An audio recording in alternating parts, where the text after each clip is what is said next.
Good morning, YouTube. Welcome to another episode of Life with Brian. Hope everyone's having a wonderful day out there. Today I'm with my 2013 SRT, as it was known at the time, SRT Viper. Of course, you know it's a Dodge Viper. And I'm going to do 5 things I violently oppose about my car. Really looks good in that angle, actually. So let's go ahead and hop right into it. The first thing, guys, that I violently oppose about this car, ironically, is the way it looks. Now, don't get me wrong, I think the car looks amazing. It's obviously very iconic. You see one of these coming down the road, you instantly recognize it as a Viper. Definitely one of the most striking and memorable cars, I think, of all time, quite honestly. And that's really kind of through the generations, but I definitely think the first and the last generation, at least the 4th generation, were the standouts. So you might be wondering, well, okay, if that's the case, why is that something that you don't like about the car, or something that specifically I am violently opposed to? Well, the problem, guys, is when you drive a Viper, when you drive one of these cars, it obviously stands out in a good way and a bad way. Specifically, you know, if you're just doing like your morning commute, or you know, you're at a gas station. This happens all the time at gas stations. People come up to me and talk to me about the car, and you know, make comments about the car. And you know, look, I get it. You know, people, you know, want to give a thumbs up, or you want to take a photo. I get a lot of that as well. Can I take a photo with the car? Literally, like every single time I take this car out, I have at least one person stop me, or even when the car's in motion, say, hey, can I take a photo of the car? But car washes, gas stations all the time. And you know, for the most part, it's cool, but sometimes you just want to, you know, get to and from your destination pretty quickly, or you're just kind of in a bad mood, or you're in a hurry, and you don't want to, you know, quite frankly, you don't want to interact with someone, or you don't really want to kind of stand aside so someone can take a photo. And sometimes that's a little bit of a drag. But yeah, that's kind of the one of the things that I kind of, it's a double-edged sword. I love the way this car looks, obviously, but because of the way it looks, it gets a lot of attention, and there's really no way around it. Obviously, it's a bright red Corvette with a black racing stripe down the middle, so you're definitely going to draw attention. And for the most part, like I said, it's positive. It's people wanting to ask about the car, people wanting to take a photo, but it's something where, again, just be aware that if you have one of these, you are definitely going to get a lot of attention. You really can't go anywhere incognito, that is for sure.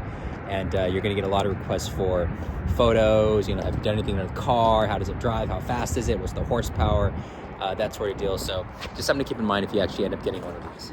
The second thing that I violently oppose about this car, guys, is I don't really like these kind of flush door handles. Now, I get it. It was done because, you know, to kind of keep everything very streamlined and flat, and I get that. A lot of car makers do that now, but maybe it's just my car. And this was actually the same with my this 3rd generation. I had a 2004 Viper, and very similar door handles as well, or lack thereof, where you kind of have to push down. And maybe it was just my car, maybe it's just this car. Sometimes when I do that, it doesn't actually kind of catch, or it doesn't really, the mechanism doesn't exactly work, if you will, and the door doesn't kind of pop open, so I have to do it several times. Again, it could be my door, but I've kind of never really liked, and again, this is kind of nitpicking, guys, first world problems. I've really never liked this motion of having to push in to open the door. Now, I think, you know, they could have done something like, you know, the NSX has the handle here, and I'm not talking about something kind of weird like McLaren where you slide your hand. There are other ways I think they could have incorporated the door handle into the door where it wasn't this push in, and that kind of looks a little, I don't know, I don't think that looks really great. But again, small nitpick, right? So that's one of the things that I don't really like about the car, which I would have done differently. Now, how I would have designed that differently, I don't know. I'm not really crazy about the way that was designed. The third thing that I violently oppose about this car, guys, is a signature trait of the Viper, much like the side blade on the Audi R8, much like the gull-wing doors on the SLS, are these exhaust pipes that basically go out the side as opposed to the back in like 99% of their cars. And the problem with this, as you can see, is when you're getting out of the car, you run the risk of, you know, rubbing your leg or hitting your leg on this exhaust. Especially, you know, if it's been running a while, it's running hot, you could get burnt. Now, I think they put a little warning right there. But it's, I think Jay Leno mentioned it as the kind of the badge of honor for all Viper owners. Obviously, same thing on this side as well. Now, ironically enough, guys, in my 2004, I actually had more of a problem where I never actually burnt myself, but I came pretty close a few times, or, you know, I kind of brushed my leg, and it was like, I could tell, obviously it was super hot, so but I didn't make direct contact. With this car, I don't know, maybe it's because the way I don't know, maybe it's a bit longer, a little shorter, maybe the way I fall out of the car is a bit different, but, yeah, I just never really have an issue, but it's something where I personally, I mean, again, we're nitpicking here, guys. I get it. It was done for like aerodynamics and airflow and all that sort of deal. But I think that this car would have looked fantastic with your, you know, your standard exhaust coming out the back. Something like, even shoot, like a quad exhaust, that'd be beautiful. Something center mounted even, or two on each side. But I think something traditional, some exhaust coming out the back would have been fantastic. But again, on the Viper, it is on the side. And something else again, that I'm going to nitpick here, but I would say it's probably the fourth thing that I violently oppose about this car. I don't have the key fob right now, or I'd show you guys. Actually, let me get it right now. So again, this could just be special to my car, guys, but I have a dickens of a time getting this trunk to open with the key fob. So it says press 2 times. I press 2 times, nothing happens, right? So maybe I'm like, okay, press it slow 2 times. Okay, that doesn't work. Nope, still locked. Okay, now let's try to hold it down. Nope, still nothing. So try it again.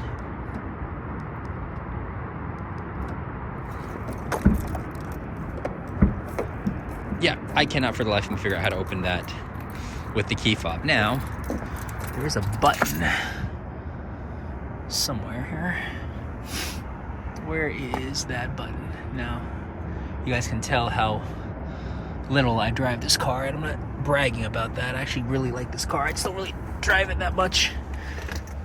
But, actually, where is the trunk release on this darn thing? Well, if you guys know where the trunk release is on this Viper, leave it in the comments below. You know, why do car makers not make this intuitive? You know, where it's like right here, right there. Yeah, it's not. And why, in God's sakes, is the gas button there? That's another one I should add to my list. But, yep. This thing is still not open. I'll try one more time here, guys.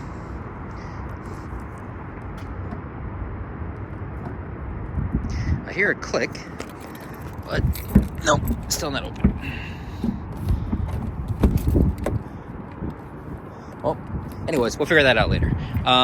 Okay, let's go into the car, guys. And the final thing that I do not like about my Dodge Viper is the sitting position. Now, I am probably 5'9" and a half on a good day. 5'10" with my Tom Cruise platform shoes, but a lot of people, a lot of vloggers have complained about this before, the seating position. So if you're, I'm like, again, like I'm 5'9" and a half, maybe 5'10" on a great day, and I barely, it's not so much I can fit, but the way, because the roof, the ceiling of the car slopes so low that, as I'm trying to give you guys a perspective here, so part of, I'd say maybe 20% of my vision, where it should just be the windshield, right, is obscured by this, right? And I've seen like a lot of, I mean, if you're taller than me, for God's sakes, you're not gonna be able to really see. And the chair is at its lowest setting. I can't lower the chair anymore. So here, like if I was any taller, I think I'd probably be like 50-50, like 50% windshield, 50% I'd be seeing this, which of course is a safety issue. And I've seen a lot of people complain about it, especially taller drivers, where they kind of really sloop, you know, sink down into the chair, and even then, you know, that, you know, I can't really drive like that long term. But again, I don't know what it is about the car. I think maybe it's kind of the low roof line, it kind of slopes down, that makes that an issue.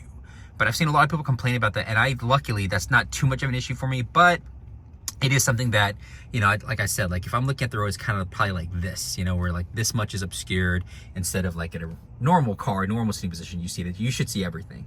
So that's, again, my final gripe with the car. But again, you know, just first world problems, nitpicking here, guys. So those are the 5 things that I aggressively oppose at my 2013 SRT Dodge Viper. Love this car, love the way it looks, love the way it drives, love the proper 6-speed manual, infinitely better than my 2004. But again, no car is perfect, and this car is no exception to that rule. So let me know if you guys think. You guys have one? Do you like it? Do you not? Would love to hear your feedback. Hope you guys like the video. Give it a thumbs up, comment below, like and subscribe. Please support the channel. Hope to catch you guys in the next video. Take care. Bye-bye.